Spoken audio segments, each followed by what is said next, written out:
Bien, chers frères et sœurs, nous vivons dans des temps difficiles. Presque chaque jour, il s'agit de notre santé. La santé est un bien très important, sans doute. Nous tous voulons être de bonne santé et garder notre santé, c'est légitime. De faire tout pour qu'on reste en bonne santé. Mais malgré tout, nous devons nous demander si la santé est vraiment le plus haut bien. C'est sûr, pour beaucoup de contemporains, la santé est le plus important. Surtout si on n'a pas de foi dans une vie éternelle. C'est clair que cette vie terrestre est très brève et la santé me permet de me réaliser, de goûter la vie, de jouir la vie, d'être heureux. Et bien souvent, si une maladie arrive, presque le soleil s'éclipse. On ne voit plus de sens dans la souffrance, dans la maladie, ou bien la mort imminente. Pour cela, saint Antoine le Grand, le père du désert, quand il est mort, il a dit des dernières paroles à ses disciples, et il dit quelque chose qui nous frappe vraiment. Il dit, vivons d'une manière comme si on mourait chaque jour. Vivons d'une manière comme si nous mourions chaque jour. Ça veut dire, la pensée à la mort, notre vie terrestre, est terminée. Même si on devient un peu plus vieux, et surtout les personnes âgées, ils disent c'est très bref, c'est très court. La vie est très courte. Et comme ça, pour saint Benoît, dans la règle de saint Benoît, il écrit la pensée, le souvenir de la mort est un instrument de la vie spirituelle. Un bon instrument de la vie spirituelle. Pensez toujours à la mort qui peut toujours vous surprendre. Cette sécurité d'être en bonne santé, d'avoir prévu pour l'âge avec de l'argent, des provisions, des pensions. Nous faisons tout cela, moi aussi je l'ai fait, mais malgré tout, ça trompe. Ça donne une sécurité un peu illusionnaire, comme c'était dit dans l'Évangile, le riche qui a rempli tous ses magasins des biens, il dit maintenant tu peux vraiment jouir la vie, tu peux reposer, tu ne dois plus travailler, tu as très bien prévu, ça suffit pour des années et des années. Et Dieu lui dit, encore ce soir, la vie te sera demandée. Ça veut dire Dieu t'enlèvera la vie. Alors, où est la sécurité? Naturellement, je peux craindre le virus partout, mais je peux mourir par la bêtise d'un autre dans l'accident, dans le trafic public, très soudainement, ou par une violence, je ne sais pas. Je peux tomber très facilement. Une amie de moi est tombée très dangereusement. Alors, nous devons retourner à une pensée très profonde. Notre sécurité c'est Dieu, c'est le Seigneur, la main du Seigneur. Nous reposons dans sa main. Et il dit, avec tous tes soucis, avec tous vos soucis, vous ne pouvez même pas prolonger votre vie d'une petite mesure. Vous ne pouvez pas prolonger votre vie avec toutes vos mesures. C'est Jésus qui le dit. Alors, il faut dire, moi je mourrai, pas quand le virus m'attrape, mais quand Dieu le veut. Ça c'est sûr. Si Dieu a compté tous mes cheveux, et s'il sait de chaque oiseau qui tombe de la branche, combien de plus il voit ma vie et il tient ma vie dans sa main, dans ses desseins. Il a des plans avec moi. Et il m'a donné une mesure. Aussi la vie est une mesure que Dieu m'a donnée pour le reconnaître, pour grandir dans l'amour, pour réaliser ma liberté, pour aimer, pour apprendre à aimer. La vie, le temps est une grâce. On ne devient pas un saint d'un jour à l'autre. Pour cela, la vie, le temps qui m'est donné est une grâce. Mais par qui le temps m'est donné? Par Dieu. C'est sûr. Alors, nous devons regarder, contempler beaucoup plus le visage du Père, le visage bienveillant du Seigneur, qu'un danger bien souvent illusionnaire. Le virus, il peut être partout et nulle part. Et on peut devenir folle par angoisse et par peur. On peut se sentir persécuté de tous les côtés d'un être imaginaire ou réel. Mais ça n'enlève nulle chose à la vérité de l'Évangile. Que ma vie est dans la main de Dieu et je mourrai quand Dieu le veut, quand Dieu m'appelle. Et pour cela, pour Montaigne, le sceptique, philosophier était s'exercer, apprendre à mourir. Ça, c'est philosophie. Apprendre à mourir. Se poser les questions les plus profondes, les dernières questions, les questions qui ont vraiment une importance, qui décide sur notre éternité et aussi sur notre vie terrestre. Un philosophe est quelqu'un qui s'exerce à mourir. Et aussi pour Platon, le philosophe grec, philosophier était toujours, on réfléchit toujours en face de la mort. Comme ça, toutes les choses se montrent sous l'aspect de l'éternité, sous l'aspect des valeurs éternelles, pas des valeurs qui passent. Et aussi la santé.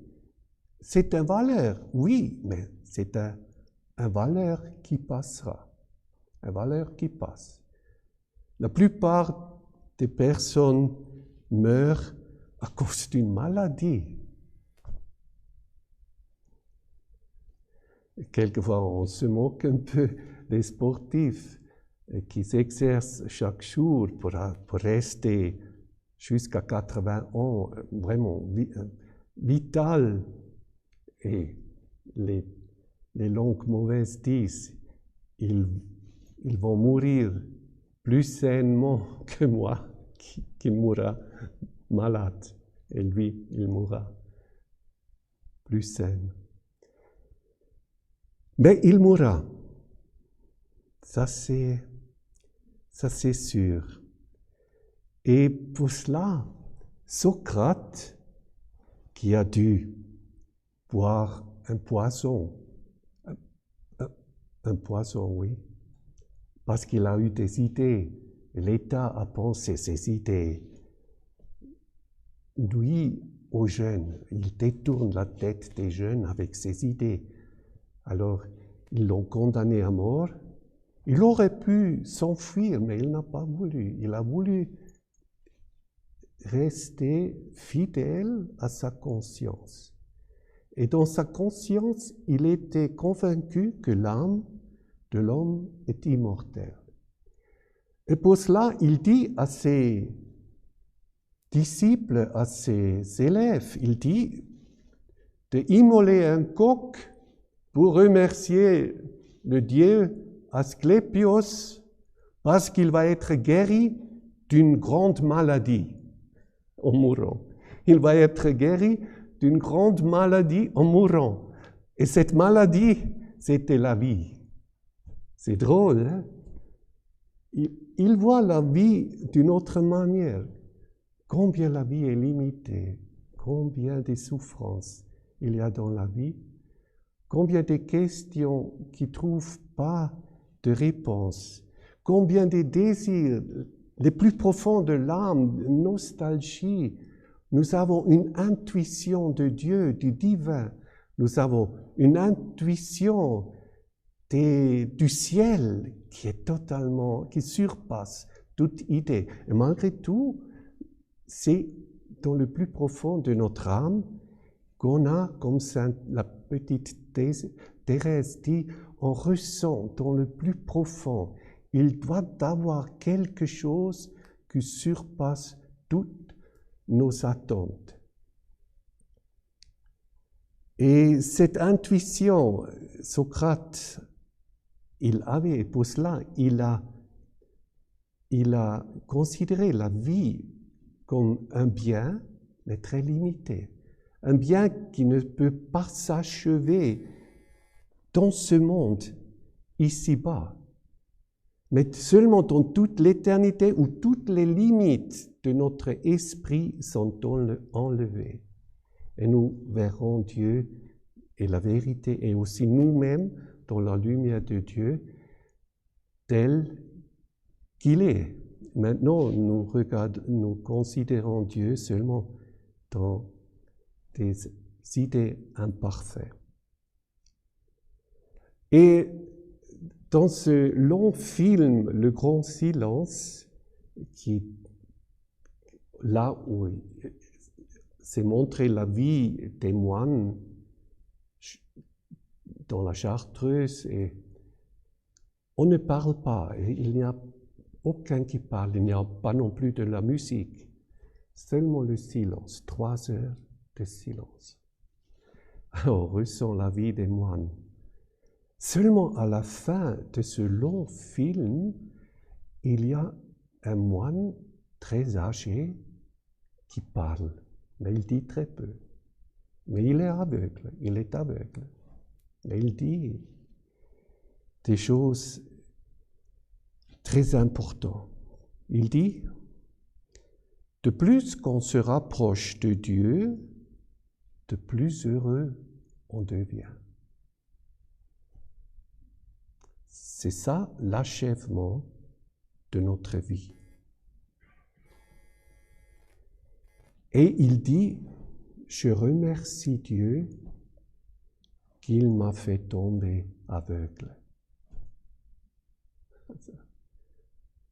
Il remercie Dieu qu'il a perdu la lumière de ses yeux. Pourquoi? Parce qu'un œil spirituel s'est ouvert. Et ça, on peut constater chez bien des malades et des souffrants qu'un œil surnaturel, spirituel s'ouvre de nouveau, un œil spirituel qui s'est fermé quand le premier homme a péché, Adam a péché. Il a perdu l'union avec Dieu et cet œil spirituel s'est fermé. Et pour cela, on ne voit plus bien la vérité, on ne voit plus la présence de Dieu dans notre vie. Le monde peut devenir tellement important, nous pouvons remplir notre âme, notre cœur d'étoffe, qu'on devient sourd, qu'on devient aveugle pour tout le surnaturel et pour tout le divin. On devient vraiment insensible, on oublie Dieu. Ça, c'est l'effet du péché, l'oubli de Dieu. Ce manque de vue plus profonde qui voit l'essentiel. Et bien souvent, une souffrance, la perte d'un bien terrestre peut nous délivrer et ouvrir cet œil spirituel avec lequel l'Esprit Saint nous conduit en toute vérité. Dans ce sens, je dirais, la connaissance de Dieu est un bien plus haut que la santé. Qu'est-ce que je fais avec mes forces physiques? Je peux commettre des crimes, je peux tromper des personnes, je peux vivre seulement pour moi-même, pour mes propres intérêts. Je peux vraiment perdre le salut, la vie éternelle, en pleine santé. Pour cela, Jésus, il n'a pas voulu seulement guérir. Bien souvent, il dit, tu es guéri. Attends, mais ne pêche plus pour qu'il ne t'arrive pas du pire. Ça veut dire, ça ne suffit pas de retourner en bonne santé. Mais qu'est-ce que tu fais avec la santé après? Tu grandis en Dieu, tu grandis dans l'amour, tu grandis dans la connaissance de Dieu, ou tu continues de vivre pour toi-même, de gagner de l'argent, de jouir, de goûter et de perdre ton âme, finalement.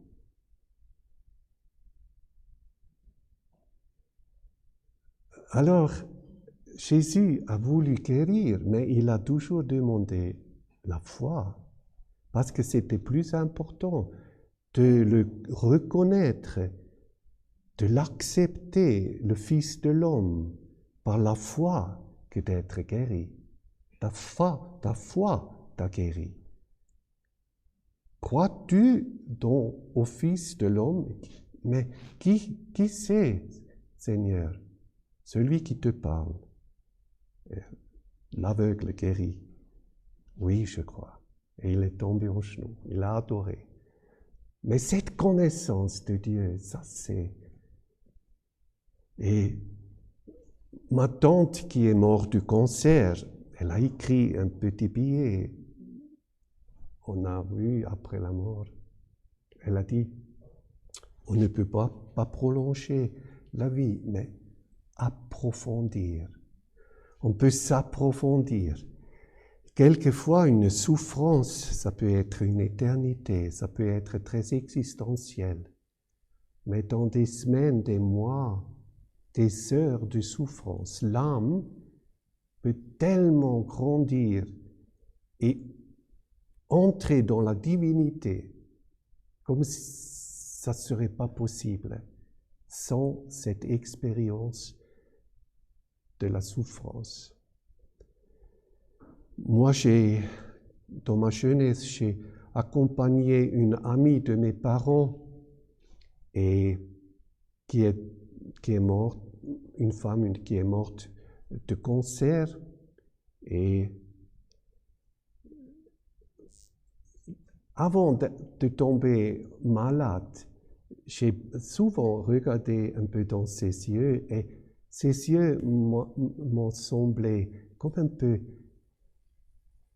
éclipsés, un peu. Il n'y a pas eu de lumière dans les yeux. Mais elle était une bonne femme, mais peut-être aussi une tristesse profonde. Mais avant de mourir, dans les derniers 3 jours, un jour avant qu'elle est morte, j'étais auprès d'elle et nous avons prié le Notre Père ensemble. Elle est vraiment retournée à la foi par le cheminement de la maladie. Elle a découvert Dieu, elle est retournée à Dieu. Elle s'est approfondie immensement, vraiment. Et je l'ai vu, j'ai vu le reflet dans ses yeux parce que je les ai regardés bien souvent avant. Et ça m'a toujours frappé un peu qu'il n'y a pas eu cette lumière là-dedans. Mais là, avant de mourir, je vous dis, ses yeux sont devenus tellement beaux, rayonnants, purs, le blanc, le brun de la peau, tellement comme un enfant, comme un enfant. Et dans ce moment où je constate cette lumière dans ses yeux, elle me dit, tu sais, c'est tellement bon de pouvoir recommencer quelques heures avant de mourir, de pouvoir recommencer. Ça, c'était vraiment un renouveau de toute son âme qu'elle a vécu, et je l'ai vu, j'ai pu le constater.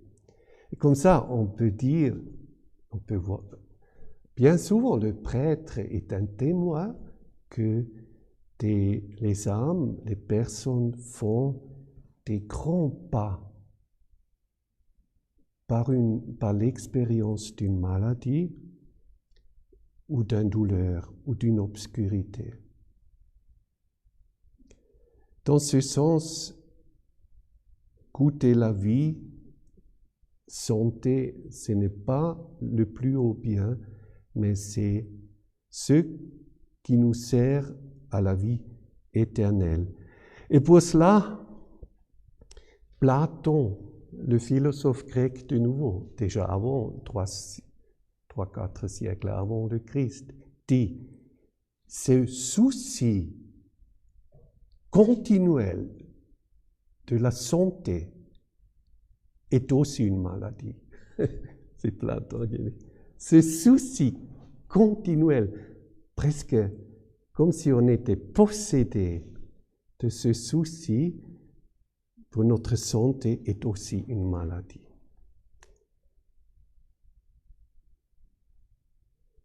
Et pour cela, notre foi doit nous donner un bon équilibre.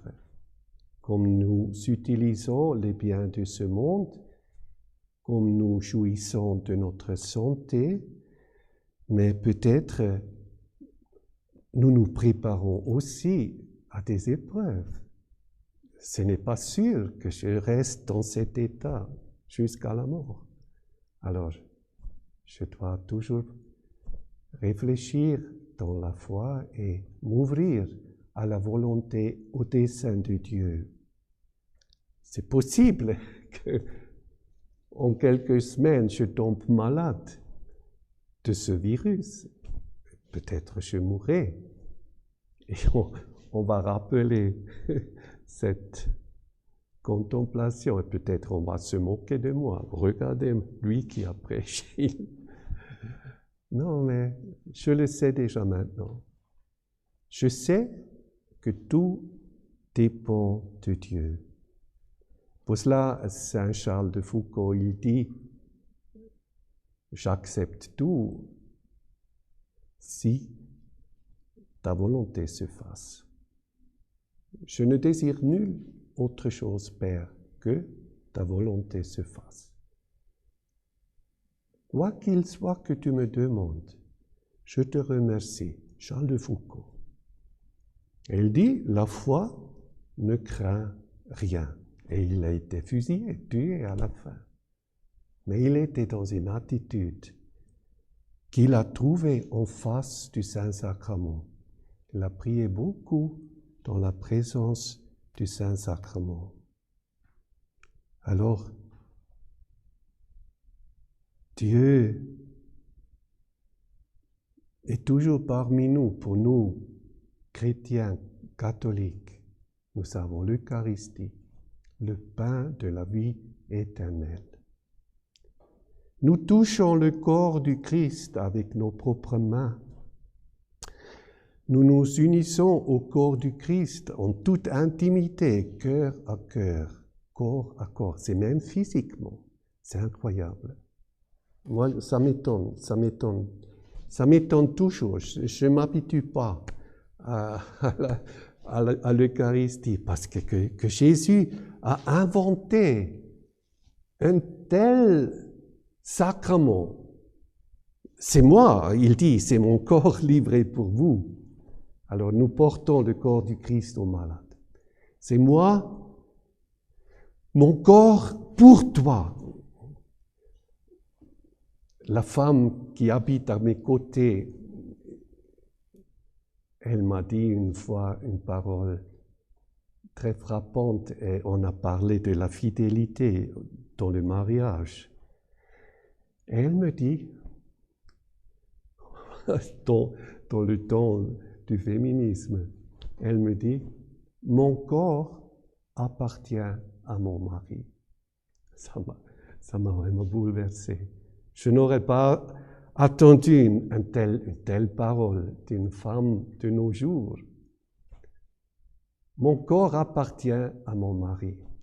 Et ça m'a travaillé dans mon cœur depuis là. Toujours je retourne à cette phrase parce que les couples, les époux se donnent vraiment, il devient un seul chair. Mon corps pour toi, l'un à l'autre, il devient un. Jésus dit, ils ne sont plus deux, ils sont un. Et maintenant, nous devons réfléchir. Ça, c'est le mariage est à l'image de Dieu, à l'image de l'amour d'époux de Dieu. Dieu est l'époux, le Christ est l'époux. Nous sommes l'Église, nous sommes l'épouse. Et l'époux dit à l'autel, ceci est mon corps pour toi. Il dit la même chose comme cette femme. Mon corps appartient à toi. C'est mon corps livré pour vous, pour toi. Et nous devenons un seul corps avec le Christ. Une seule chair. Nous ne sommes plus deux, mais nous sommes un seul corps mystique avec le Christ. Et dans ce moment d'intimité et d'union, même physique, avec Dieu au milieu de nous, avec Jésus, qui est ressuscité, qui est vie, qui n'est pas un mort. Dieu n'est pas un Dieu des morts. Dieu est un Dieu des vivants. Aussi le Christ vit et il est vivant. Il est parmi nous par l'Eucharistie qui le prêtre porte au malade.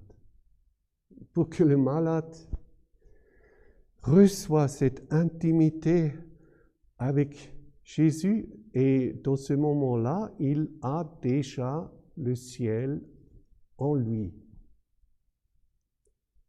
Emmanuel, Dieu au milieu de nous. Alors il a déjà le ciel en lui. Je sais d'une personne qui a communié et qui est morte. Ça veut dire, elle a communié, elle avait le ciel en elle, et elle a ouvert ses yeux dans l'éternité. Elle a vu, et elle a constaté qu'elle a déjà porté le ciel, Dieu en elle, auquel elle a cru pendant toute sa vie terrestre. Alors je veux vous ouvrir un peu ce regard, cette amplitude, cet œil spirituel qui voit la vie terrestre comme un bien, aussi la santé est un bien, mais aussi la maladie. La souffrance est aussi un bien pour nous, parce que si nous l'acceptons, si nous regardons le douleur et la maladie dans la lumière de Dieu, elle commence à m'unir avec Dieu et à me rendre semblable au Christ souffrant. En Christ crucifié, et ça devient fertile. Ça a une répercussion sur tout le corps mystique, sur le monde entier. Alors les malades qui acceptent leur douleur, leur maladie, la restriction de leur vie, parce qu'ils ne peuvent pas goûter la vie comme les autres qui se baladent partout. Ils ont une grandeur intérieure qui restera en toute éternité, d'une manière que les premiers deviendront les derniers, et les derniers, les handicapés, les souffrants, deviendront les premiers, les plus grands en face de Dieu, et ils rayonneront comme des étoiles. Et ils verront quelle grande chose Dieu a opéré par l'acceptation de leur souffrance, de leur cheminement spirituel, comme par un mystère de Dieu que nous ne pouvons pas ressoudre, enlever. Dieu a guidé cette âme, ce chemin-là, et pas un autre. Dieu ne veut pas le mal. Il n'a pas non plus voulu la mort. Mais ce que je souffre a un sens en face de Dieu.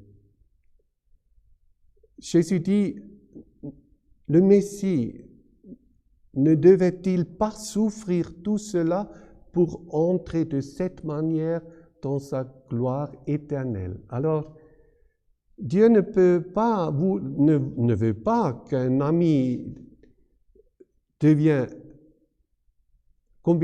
commette une trahison comme Jude, ou qu'un autre ami le nie, je ne le connais pas, ou qu'un juge fait un jugement totalement injuste, Pilate, ou des rusés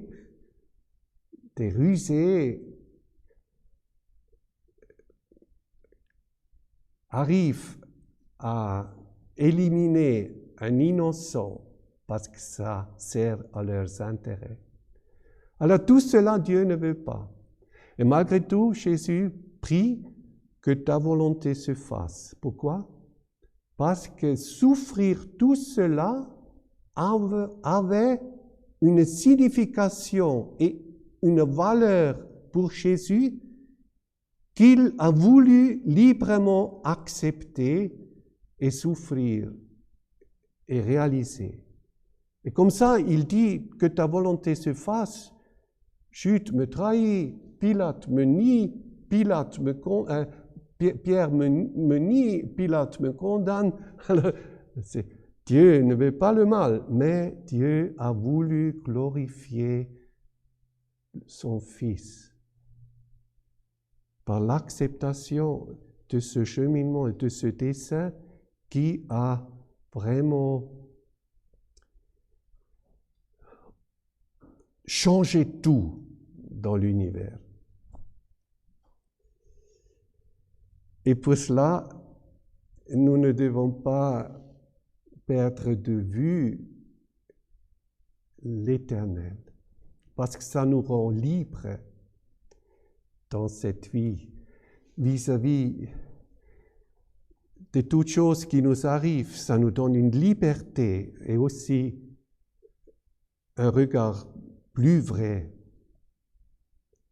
plus proche de Dieu. Et Sainte Thérèse, la petite, elle dit « Quel bonheur si on contemple qu'on sera réunis dans le ciel pour toujours, pour ne jamais plus se perdre. Sous cette espérance, la vie serait insupportable.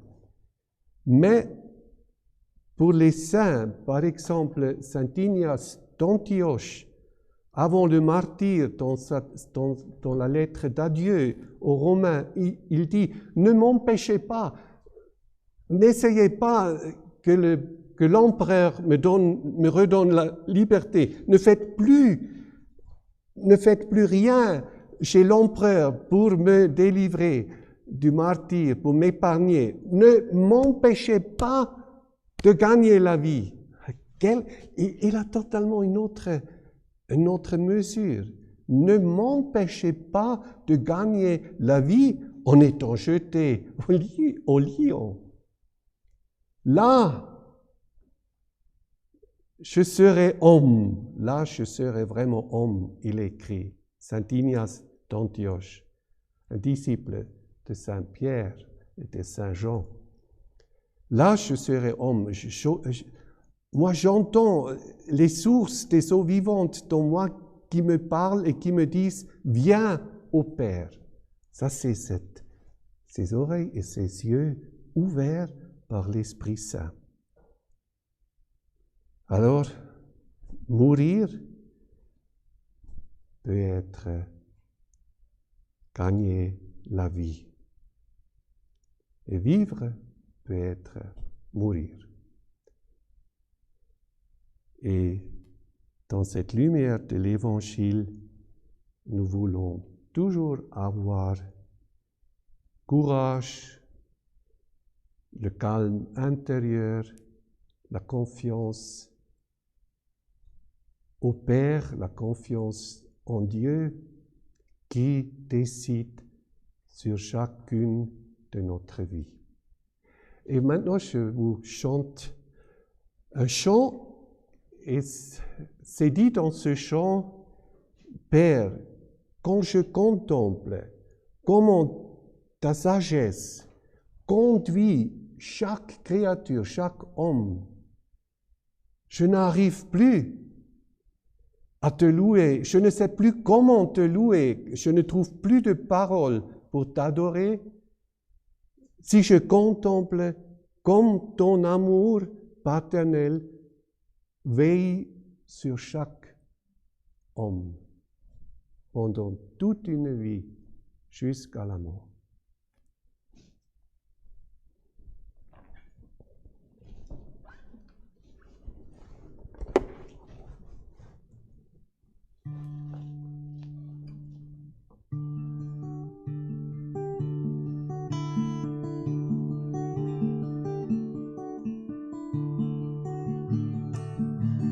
Wenn ich, o Vater, deine Macht, die Weisheit deiner Wege, die Liebe, die für jeden wacht, anbetend überlege, so weiß ich von Bewunderung voll, nicht wie ich dich anbeten soll, mein Gott, mein Herr und mein Vater. Papa, Papa, Papa, Papa, Papa, Papa, Papa, Papa, Papa, Papa, Papa, Papa, Papa, Papa.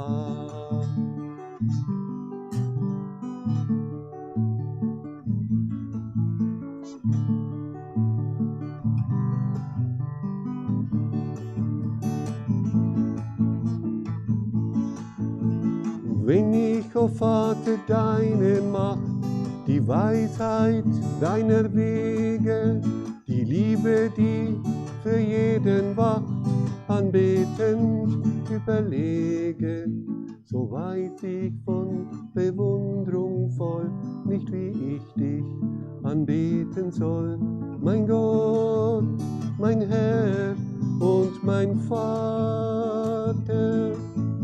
Papa, Papa, Papa, Papa.